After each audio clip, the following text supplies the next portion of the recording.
Hey everyone, this is Parthi from Letterdrop, and today we have an exciting show with Ryan Patel, who is Letterdrop's first BDR and absolutely crushing it. He just beat quota with 16 book meetings this past month, and today we're going to learn from Ryan what works for him and like how he's been able to consistently exceed his quota as a BDR and how marketing plays a role in that as well. And so, Ryan, I'm going to have you introduce yourself to the crowd.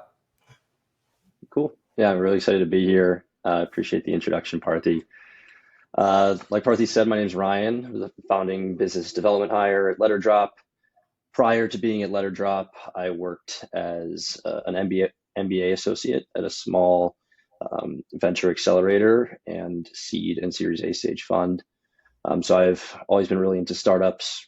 My favorite part of that work was working at our accelerator with all the founders, helping them grow their businesses from seed to Series A. So when the opportunity came up to join Letterdrop and help Parthi build this company, I sort of jumped at it. Other than that, I used to be a student athlete, so kind of bred for sales, I guess. But yeah, I pretty young in my career and have just been learning as fast as I can, and luckily have seen some pretty good results so far with Letterdrop, and excited to keep going. Amazing.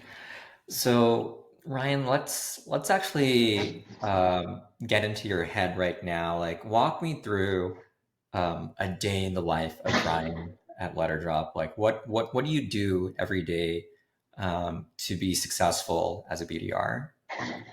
Yeah. So in sales in general, and especially as a BDR, the days are very activity packed. It's very go, go, go. Especially like during the 9 to 5 when people are available, we want to be selling. So I'll usually start my day off. I'll be doing research on prospects. We have a very personalized approach here. So, researching triggers, doing account research, account planning, usually how will start my day, about 45 minutes to an hour of that. Um, Also some housekeeping stuff like following up with prospects, validating emails. After that, I'll write anywhere from 20 to 40 personalized emails, making sure it's relevant messaging. We're not just spamming people. So we want those to be really high quality and a little bit lower quantity to do that. After that, we've got cold calls, LinkedIn engagement, posting on LinkedIn, adding new prospects to sequence, sending personalized LinkedIn messages, DMs, sending personalized videos. I've started taking some SMB demos and running those sales cycles. So a lot of activity and work during the 9 to 5. And outside of 9 to 5, that's when I'll do a lot of like the strategy work that we do on the business development side, because people are as active. Like we're not going to be cold calling anybody at like 6, 7 at night. So that's when I'll do things like listen to calls from Zach, our head of sales, to learn more about like what prospects are saying. Think about our messaging, our whole strategy around outbound, any tweaks, sort of like audit our process and see if there's anything we can be doing better. We're starting to sell more into demand gen, for example. So doing a lot more research there on how we can be successful with that new project. Amazing. Thanks for sharing what your world looks like. And I imagine it's obviously very different as a founding BDR and a startup at our stage where you're kind of doing a little bit of everything. You're doing perhaps a little bit more strategy than most. You're starting to close like a couple months into the job as well. And so I think that's just the nature of startups. But I think a lot of the stuff you said is broadly applicable to any BDR who's listening out there in terms of what they should be doing regardless of size. One of the things you talked about, Ryan, was LinkedIn and social selling. Let's dive into that. What is social selling? Well, actually, tell me a little bit more about social selling. What is social selling? Yeah, so obviously outbound has gotten a lot harder over the last couple of years. Um, there's just more SDRs, more tooling, people's inboxes are flooded. I saw a stat the other day that um, like cold email is about half as effective today as it was just 2 years ago, in terms of like reply rates and positive reply rates. It's getting more and more difficult to book meetings. So social selling is really just another channel to build pipeline. So like we use LinkedIn, and we're fortunate because we sell to marketing leaders and other BDR teams that are selling to sales leaders, marketing leaders, even like HR. When your ICP is on LinkedIn, it's just another channel where you can be building pipeline. So we're sharing thought leadership content to basically build trust at scale with our prospects and our ICP. Um, and some of the keys to that are being authentic, being educational, and being consistent with posting. Like we're not just going to be posting like super salesy content like you might normally see from a company LinkedIn page. Like we want to act like people and build trust because people buy from people they trust. You'll sometimes hear in sales the phrase people buy from people that they like, but I don't think that's very true. Like they buy from people that they trust. And if we can get people to trust me as a BDR, people to trust Letterdrop as a company, um, I think we're going to see much better results. I think a great example of that is I had somebody on a cold call 2 weeks ago, and she was just gassing me up on the phone, like singing my praises, saying this was like the best cold call she'd ever received, and she had some fairly valid objections. They just purchased another piece of software that was fairly competitive with Letterdrop, but I think I had her on the phone for 8 minutes, and like I said, she was just telling me how great I was and how much she liked me, but she like wasn't able to establish that trust on the call to get her to book a demo. Like no matter how much she liked me or how good I thought or how good she thought I was at my job, she even offered me a job at their company. Uh, but like still didn't book a demo. So I think that's just like a great example of you need more than people just liking you. Like you really do need that trust. Absolutely. And I in think I turn, think another good example of that, like on my side of things, like if Chris Orlob or like Brian Lamana or someone like that that has a really strong presence on LinkedIn cold call me, like I would probably just book a demo on the spot because like I trust those people. Like they're thought leaders in the space. I'm in the content side. If like someone like I know content leaders aren't cold calling, but like if like someone like Devin Reed cold called you, you'd be like, okay, like I trust Devin Reed. I love his content.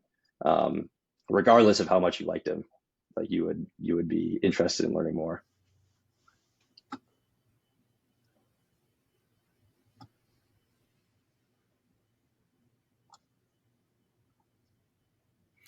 and Ryan, how does you being active on LinkedIn or being able to share content on LinkedIn build that trust? How does that impact inbound in any way? Like do people just show up at your doorstep? Yeah, for sure. Um, that's really helpful, especially like with me running some more SMB demos. Uh, like the more inbound we can get, the better. And an overwhelming majority of those people will tell us, "Oh, like I see letter drop everywhere. Um, like I see your content. I love your content," and that just makes it so much easier to sell because like they already trust us coming in, which is a huge deal. Um, if you go get somebody in outbound that maybe hasn't seen your content, it's just going to be more difficult because you have to establish that trust during the sales cycle. But if you start the sales cycle with that trust, then it just makes it that much easier to be able to like close a deal and book some close one revenue. And how do you like your marketing team to to help you with this? Or like, what do you think is a good ask from every BDR to their marketing team to make their jobs easier? Yeah, I think the whole idea of outbound is you want to be hitting the right prospects at the right time with the right messaging. And I think like obviously marketing is doing a lot of demand generation and like top of funnel stuff and nurturing prospects through the funnel. I want to be able to work with marketing. So I'm just capturing the folks that are ready to buy when marketing has already nurtured them to the bottom of the funnel. That would be the ideal world. If like say I'm solo on the business development team at Letterdrop right now. So I've limited bandwidth, limited time. In an ideal world, those are the only prospects that I would focus on. Just having people that I know that are in market, I know have a problem, that have been engaging with our content. Those are the people that I want to be reaching out to that know about Letterdrop, know what we do. Uh, like that would be the highest ROI outbound prospecting that I could do. So that's a big one. And I think being supported with sales enablement content is huge. Um, like just I think content can like help build that trust with people if you have them in sequence. And say if somebody connects with me when I put them in a sequence and they don't book a meeting, like they don't reply, but they're still connected with me and they're still going to be seeing Letterdrop content because I'm liking and engaging with it. When I reach back out again in 3, 4, 5, 6 months, they've been seeing Letterdrop content for that entire time. And hopefully we've nurtured them and they will be more receptive when the time is right. And they might even come inbound during that period. So I think that's really moves the needle. And then I think there's like some automation pieces that you can do on the marketing side to just help your sales team. Uh, like I know BDRs who do things like they try to scrape the LinkedIn posts of their executive team or the company LinkedIn account or their followers. And like that stuff takes time. They'll go through and manually do it. With Letterdrop, like I'm kind of able to like it just tells me like these are the folks that have been engaging with our content on LinkedIn, checking out our blog, and like these are the things that they care about. So then I can actually hit the right prospect at the right time with the right messaging. Um, and then I can actually spend most of my time with what I get paid to do, which is sell.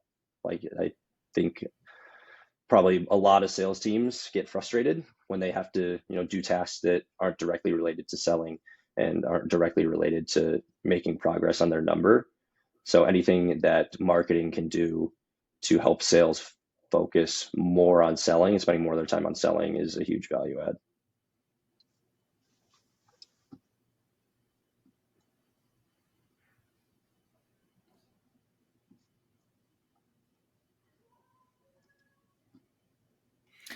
And Ryan, what I know at a lot of companies, marketing teams and sales teams don't collaborate as much as they should. That's just the reality of things, right? Um, what would you say to maybe a BDR and their marketing counterpart at a company where the BDR doesn't want to get on LinkedIn, or they don't, or channel of your choice, but wherever your ICP lives, let's for the sake of um, argument, let's just talk about B2B companies and Mm-hmm. decision makers on LinkedIn. But let's say you're like a BDR doesn't want to get on LinkedIn. They don't want to be social selling, or they're afraid when marketing says like, "Hey, could you be engaging with this, or could you be posting this stuff?" They sort of hesitate. What would you say to them in order to like help them understand like this is something that's going to ultimately like help them with their own ability to hit quota or exceed quota, with their own connect rate, with their own um, meetings booked, etc. Yeah, I think if you could like get inside the mind of that BDR, like the objections would probably be like I don't know if I want to be putting out a bunch of content like about my company or anything like that. Like I think it'll sort of mess with my own personal brand. one, a lot of those folks don't have a personal brand to begin with, so they have nothing to ruin. Um, and two, if you're doing it right, that's not what it looks like. Like it looks like thought leadership. It's authentic, it's educational content, and it's very symbiotic where when you're growing the reach for your company, you're also growing your own personal brand. So like your success is their success on the social selling part, and that's something that you can take with you to any role. Like once you build an audience on LinkedIn, it's something that you can leverage for the rest of your career, um, if you're doing it right and building that trust. I think another objection that a BDR or BDR team could have is like I don't know if this really is going to move the needle on my number. Like I want to be spending my time on the highest ROI activities that I can. And I don't know if I want to be spending time like being told to engage with all these posts, liking all these posts, commenting on them, creating content. But I'm a little bit spoiled because we use Letterdrop internally. We get to dog food it. So I've established a pretty decent presence on LinkedIn and still working to grow it, but I probably spend less than 10 minutes a day engaging and posting on LinkedIn. Um, I've already grown my following by over 1,000 folks in less than 6 months, which is kind of crazy, and posting pretty much every day. So it doesn't have to take up a ton of your time. The more that you do it, the faster and better you're going to get at it. And it really does move the needle on your number, because, like I said, it just builds that trust with your ICP and your prospects. I'll get someone to pick up a cold call and tell them it's Ryan from Letterdrop. They're like, oh, like, yeah, I've seen you on LinkedIn, or I saw the video that you sent me. Like the content you put out is really great. And from there, it's like that makes booking a meeting like pretty easy. If someone like just from saying my name, uh, you know, trusts me enough or is knows me enough where just from saying my name they can like recognize that I'm putting out thought leadership content on LinkedIn. That helps a ton. Like people recognize me. Also, if like we mentioned, if your ICP is on LinkedIn, you're going to be DMing folks, and when you're DMing folks, like people have flooded LinkedIn DMs just the same that they have email. And if somebody like can see that you are actually sharing helpful thought leadership content, they're a lot more likely to reply to you. And I've been booking a bunch more meetings on LinkedIn because of I think the presence that I've created. Like early on when I didn't have that following, like the first couple months, I really didn't book all that many DM or book all that many meetings off of LinkedIn DMs. And like we had a good strategy. I was happy with the copy we were using, like the sequences we were using on LinkedIn. And we really haven't changed that much with that strategy. And I'm probably booking twice, 3 times the meetings on LinkedIn than I was the first couple months where I was a Letterdrop. And I think establishing credibility on LinkedIn has a lot to do with that. And it's the same with email. Like if somebody like sees, oh, I got an email from Ryan Patel, and they've seen my content on LinkedIn, they've been engaging with it, it's just establishes that credibility again. I also think it gives you an opportunity to do some like more ad hoc prospecting opposed to just like taking your list, putting them in a sequence. When you're creating content, like our ICP engages with the things that I post. So if like somebody likes a post, they'll be like, hey, like I saw that resonated with you. How are you dealing with that? Like the issue that I talked about in your business. And then it starts a conversation. Or they comment on a post and it starts a conversation. And then those are just like little opportunities that pop up 100% from me posting on LinkedIn that I can pursue and book meetings and build pipeline from. So it really does work. I think, like I would tell that person, like even if you're skeptical, try it for 6 months. And if it doesn't work for you, like you don't have to keep doing it. But I'm pretty sure it's gonna work for you if you do it correctly in the right way. Amazing. Um, let's talk a little bit about using content in your sequences in your outbound itself. How do you decide how to use content, when to use content? How should BDRs be working with their marketing teams to understand like what resources they have available and thinking about how they should use this stuff? Yeah, I think um, on the outbound side, you want to be able to share relevant thought leadership content. I think a lot of sales enablement content like that can be like you open it up and it's like, oh, like how do you attribute content to revenue, uh, with or something like that. Like we'll say that's a blog name, and then you open it up and it's like, oh, with Letterdrop, like that's how you do it. And I don't think that's how you should approach things. I think you want to actually share content that's helpful first to establish credibility and trust, because everybody knows that like you're getting an email from me, like I'm trying to sell you, like people know what's up. uh, and I think like you need to be sharing thought leadership content, not just like product content.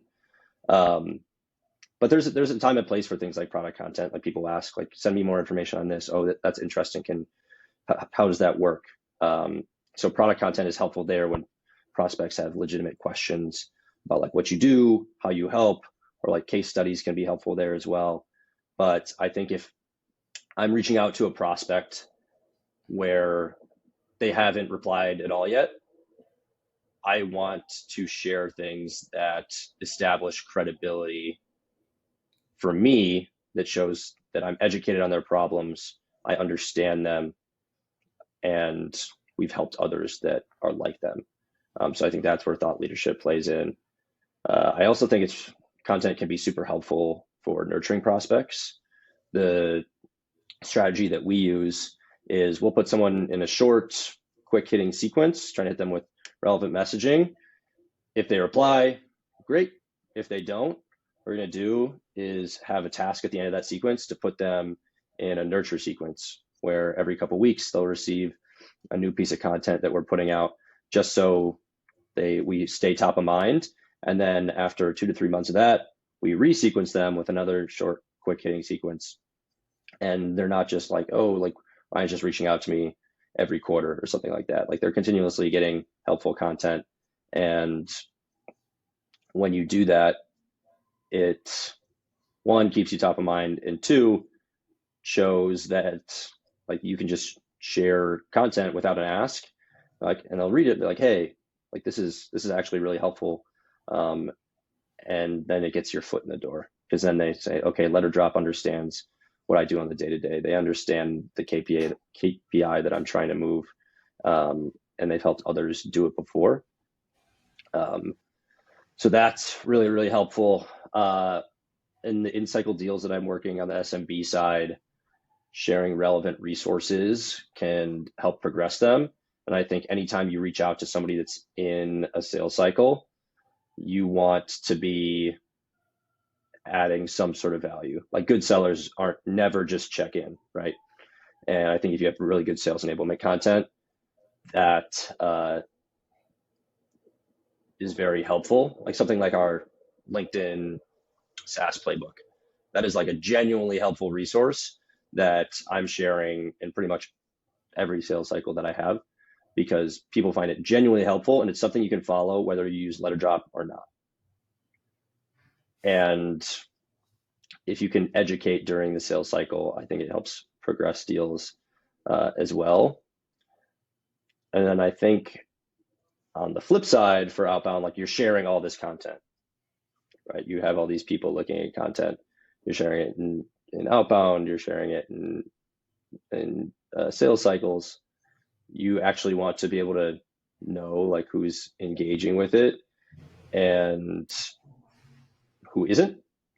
Um, and that helps us identify hand raisers. And that's something that, again, like we get to dog food, Letterdrop, and it's helpful for me. Is I guess like the worst thing that would happen if you're a content marketer is you create all these assets and like people are looking at them and sales doesn't do anything with it. Like that would be a disaster, and that's what we don't want to happen. So yeah, Yeah. Yeah, speaking of which, we should talk about adding UTM params to all of your outbound links in your emails so that we can actually identify exactly who's opening that stuff. I'm not sure if we're doing that right now, but otherwise we're just relying on like account identification, which honestly is like 50% lossy. We should just drop in that UTM param and be like sequence name, and then you'll know if they open it or not. But yeah, yeah, that's great to hear. Last thing I wanted to talk about before we sort of wrap this up is how does Keelan is our content marketer at Letterdrop. How do you work with her, and how does she sort of you talked about this earlier, like in sales, you want to spend all of your time on activity that is selling, that's going to progress your numbers. So how does Keelan help you move away from important high ROI activity that you need to be doing, but how does she take it off your plate so that you can focus more on like the activities that only you can do?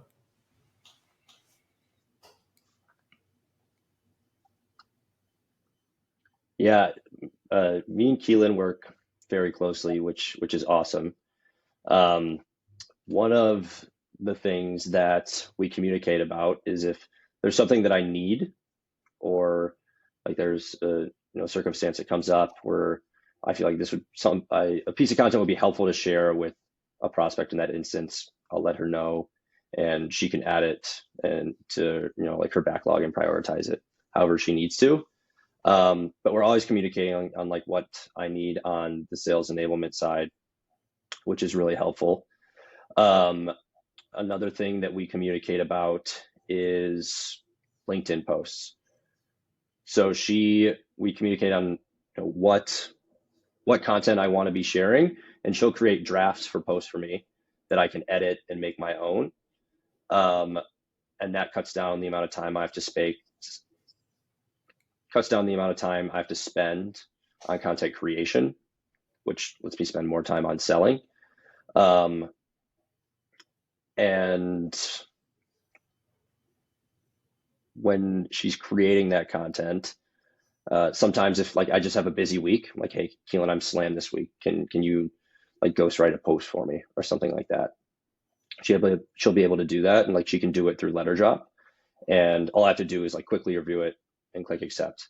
Um, so it's the content creation I do on LinkedIn is very much a collaborative process between me and Keelan, our content writer, and I think that is helpful in two ways. Like it's definitely helpful for me because she's taking things off my plate, she's saving me time, she's helping me create higher quality content because her job is writing. Like she's like frankly just a better writer than me. So she helps me create higher quality content, and then on her end it helps because she knows the things that I want, the things that prospects care about, like we're communicating. So not only is she able to take that feedback and use it in LinkedIn post that she's crafting for me, she can take that feedback and use it for things she's writing for the Letterdrop corporate LinkedIn account, her blog posts, and it creates a better feedback loop. So she like actually knows what prospects are saying on the phone, what's resonating with them over email, what they're saying in sales cycles. Um, so there's just a lot more visibility into what's happening on both ends of things. Yeah, I wish Letterdrop's Gong integration worked for us, or slash we could use or rather like our sales call recording platform supported an API that could integrate with Letterdrop, because then what we could do is pull out all of these kinds of insights that you're having in calls and feed those directly to Keelan. But good to know Yeah, that there is very tight collaboration between marketing and sales over here, and it goes both ways. It's not just her helping you by taking tasks off your plate and helping you show up as a thought leader on LinkedIn or giving you the right assets to use in outbound, but Yeah. also for you to help inform her on like what actually matters, and so she doesn't waste her time creating content on things or value props that are not selling, or things which don't matter. Yeah, I think that the collaboration there is super important. Um, it just benefits both parties a ton. Another thing that she's done is gone through like labeled or created basically a content repository because we put out a ton of content, especially on the sales enablement side. And it's really difficult for me as a seller to just like keep track in my head of like everything that we have and what I want to be sharing with people. Um, After I get off a cold call or I'm sending a follow up email or after I get off a demo. So she's gone through and like labeled everything, like, and so I can quickly find the assets that I need and actually use them. Like we mentioned before, like the worst thing is for content marketers to create a great asset that nobody uses because they can't find it. And that's something that we'll use Letterdrop for as well. Like you can just ask the Letterdrop bot on Slack, like, hey, what do we have on, this topic? And it'll give me a couple options, and then I don't have to spend 5-10 minutes digging through our blog or something to find that asset. And those like smaller time savings add up over the course of a day, over a week, over a month, and I just get to spend more time on selling. Absolutely. Awesome, Ryan. Thanks so much for taking time and sharing a day in the life of a founding BDR at Letterdrop. And if anyone has any questions, feel free to shoot us a note, Ryan at letterdrop.com or Parthi at letterdrop.com. You can also check out our website. And if you have any questions about how you as a BDR could be working better with your marketing team and how a product like Letterdrop could be enabling both of you, feel free to reach out. I'm sure Ryan would really love booking another demo with some folks through content once again. Awesome. Well, I appreciate you having me, Parthi. This was a lot of fun.